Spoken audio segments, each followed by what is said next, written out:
All right, good morning, team. It's Monday. It's time to read some Emmet Fox and The Great Adventure. Ready? Many people seem to have the impression that the sole object of metaphysical study is the overcoming of difficulties. But to suppose that is to lose all sense of proportion. Remember, there's always balance with metaphysics. The truth is to be sought for its own sake. The knowledge of truth is its own reward, and that reward is health, harmony, and prosperity to begin with, but this is only the beginning. And that's what a lot of people don't realize. When you really get into the journey of law of attraction and metaphysics, like, it's not just about being happy. You're doing it because you get all the things you want, because God is good and God is love. And the more you focus on love and happiness, the more you manifest everything you want. Just because the example hasn't been set very well, we don't realize that's an alignment and possibility. And so we think we struggle on the spiritual path for some other kind of reward, but they're actually together in an alignment. The truth is to be sought for its own sake. Like it says, it's its own reward, right? Health, harmony, and prosperity to begin with. But that's only the beginning. The real object of the seeker should be the development of his own higher faculties and powers. In a word, his spiritual evolution, which is quite a good time, I have to say. Now, it so happens that as fast as one acquires spiritual understanding, his circumstances improve in every respect, can vouch. His health, his temper, his happiness, and his material surroundings rapidly and automatically change for the better. Per contra, a want of true understanding automatically and necessarily expresses itself in some sort of difficulty on the physical plane, culminating in sin, sickness, and death.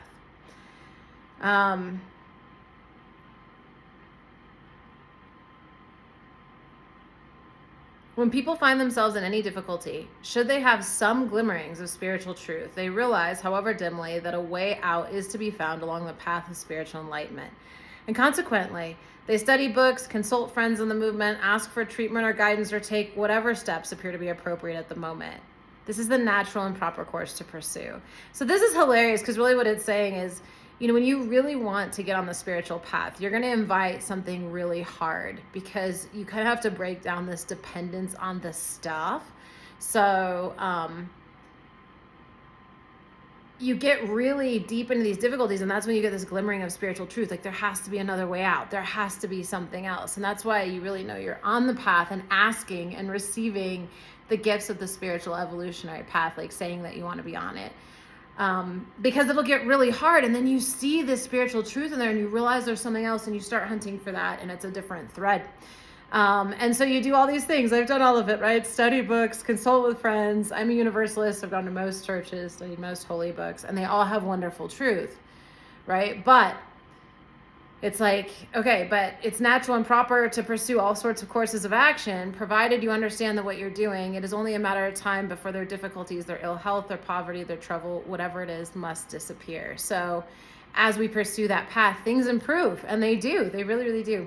That's also shown in 12-step groups, and there they don't even tell you have to follow a certain path or a certain God. Like, just find one and get on the path, and everybody improves no matter what path they choose. I've personally witnessed it.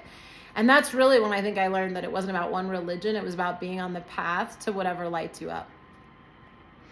So they are, in fact, seeking spiritual alignment. They're working for a change in consciousness, and one cannot seek for an improved consciousness without getting it, nor get it without making a demonstration. How wonderful is that? Like, as long as you're on the path, awesome things happen. And it's happening in my life. I mean, I can't believe I'm starting my last semester here to graduate grad school. When I started this channel, I hadn't even decided if I was going to go back. And so I'll be graduating grad school. I'm launching my company. I have a completely different perspective on who I am and what I'm doing and what I'm creating. I love my life. I get to work on things that I love at all times. The freedom in my life is outstanding. The health, the growth, like, I'm growing into something completely different. It's a completely different way of life, and it's life-giving, but it's very different. So I'm so grateful.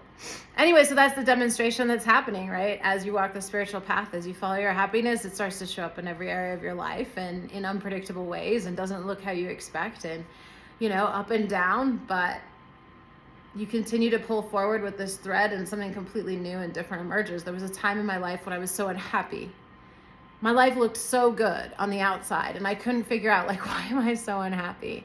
But it didn't feel like it was my life. Like, it felt like a beautiful life built for somebody else. And I realized the other day, I was just sitting on the couch with my husband, like, right around the new year, and I was like, this is amazing, but this life feels like me. Like, it's not perfect. It's going to expand and grow and do all of these things, but this life really feels like me. I'm living a life that feels like I know I belong, and it's me, and it's real, and it's raw. It was just such a good feeling to realize how far I'd come in the last 10 years from this sort of plastic but very beautiful life, apartment on the beach, sort of spray tan and all the things, and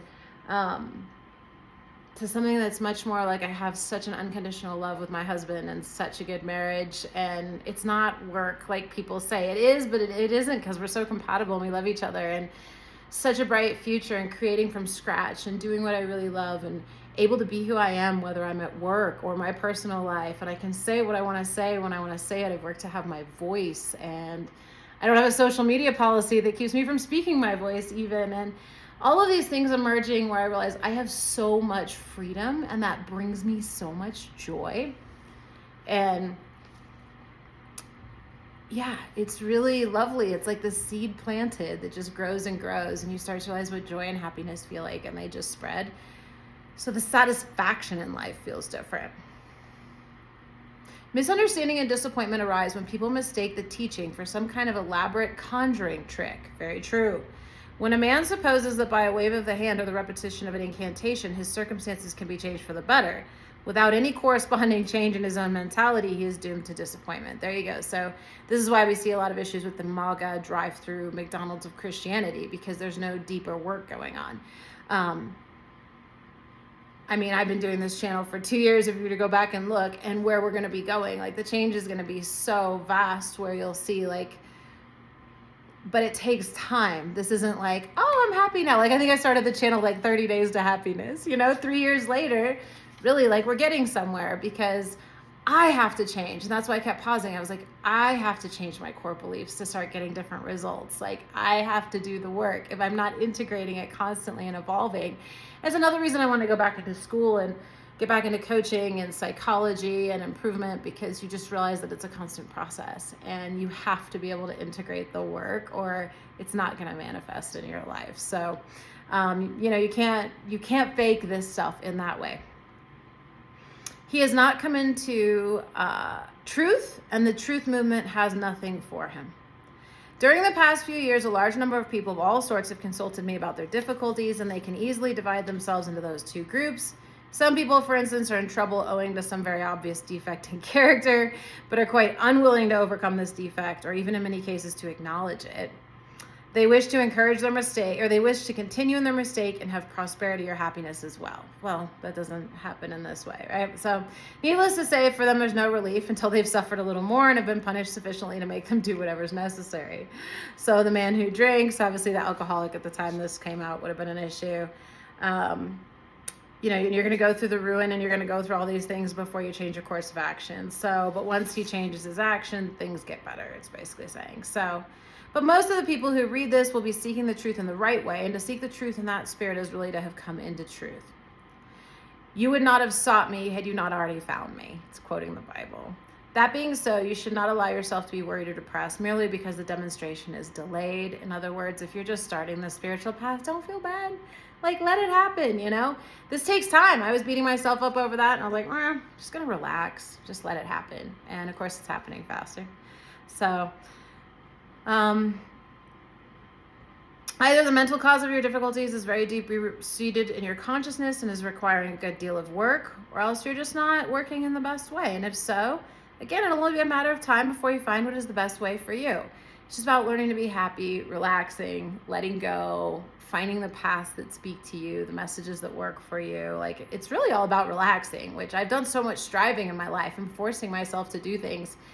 It's really delightful to push myself to relax, if that's possible. No, but allow myself to relax more and do more at ease, because I'm I have done plenty of striving and filling my pipeline and suffering, if you will, that it just feels so good to relax and trust that process. So let's see. There is no hurry, for the gates of hell shall never prevail. Let evil do its worst on Saturday. Let the court give its verdict. Let the creditors strike their blow. Let the boat sail. When Monday comes, prayer will still put everything right, if you can get your realization. And if not on Monday, then Wednesday or Friday or the week after next. Time does not really matter, for prayer is creative and will build the new land for you anywhere. at any time, irrespective of what may have happened, just as soon as you can get your realization of truth, omnipresent God, Emmanuel, which is God within you. Remember, God is love. That's the one thing to take as literal from the Bible. So when you think about God, it's like, well, am I feeling love? If I'm feeling love, then I'm flowing with God. And so I know that that's happening. So let's see here. When you're in difficulties, look upon the overcoming of them as a great adventure. Resist the temptation to be tragic, to give way to self-pity or discouragement, and approach the problems as though you were an explorer seeking a path through darkest Africa or an Edison working to overcome difficulties in connection with a new invention. You know that there is a way out of any difficulty, whatever, no matter what it may be, through the changing of your own consciousness by prayer.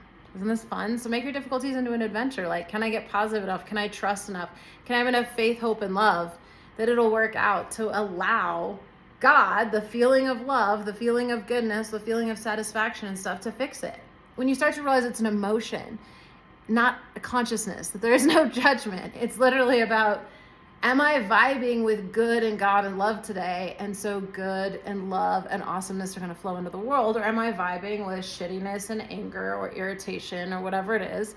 Then that's going to come into the world. It's very basic and neutral when you start to really understand the nature of metaphysics. So resist the temptation to be tragic, to give way to self-pity or discouragement, right? Approach the problems as though you were an explorer seeking a path through darkest Africa or an Edison working to overcome difficulties in connection with a new invention. You know that there's a way out of any difficulty, whatever, no matter what it may be, through the changing of your own consciousness by prayer. So that also helps when you realize the ask and it is given framework, because when you ask and it is given, well, if you're studying a problem and you're looking at it, you're asking for a solution. Spirit will figure it out and give it to you. You have to shift from the asking mode to the receiving answer mode. That's your job. Like, if we understood that, even though we do know we're vibrational and made of physics and waves and particles, we just don't think in that way. But the way you have your emotion changes how you vibrate, changes what you attract. And in this way, you can literally have the good and the bad come and leave from you. And so if you can turn your difficulties into an adventure, you're automatically softening the vibration of it and making it more positive and more happy. And it's easier to solve. More love, more goodness, more God can flow in around it and literally shift the circumstances, because you're more of a sending and receiving system. So, you ask and then Spirit flows in the answer and gives it to you. And that's in all the things that you need. But knowledge is a part of that. So anyways, that's why I think it's fun that he's referencing Edison too. You know that by thus raising your consciousness, any conceivable form of good that you can desire will be yours. It's the same as law of attraction and Abraham. And you know that nobody else can by any means hinder you from doing this when you really want to do it.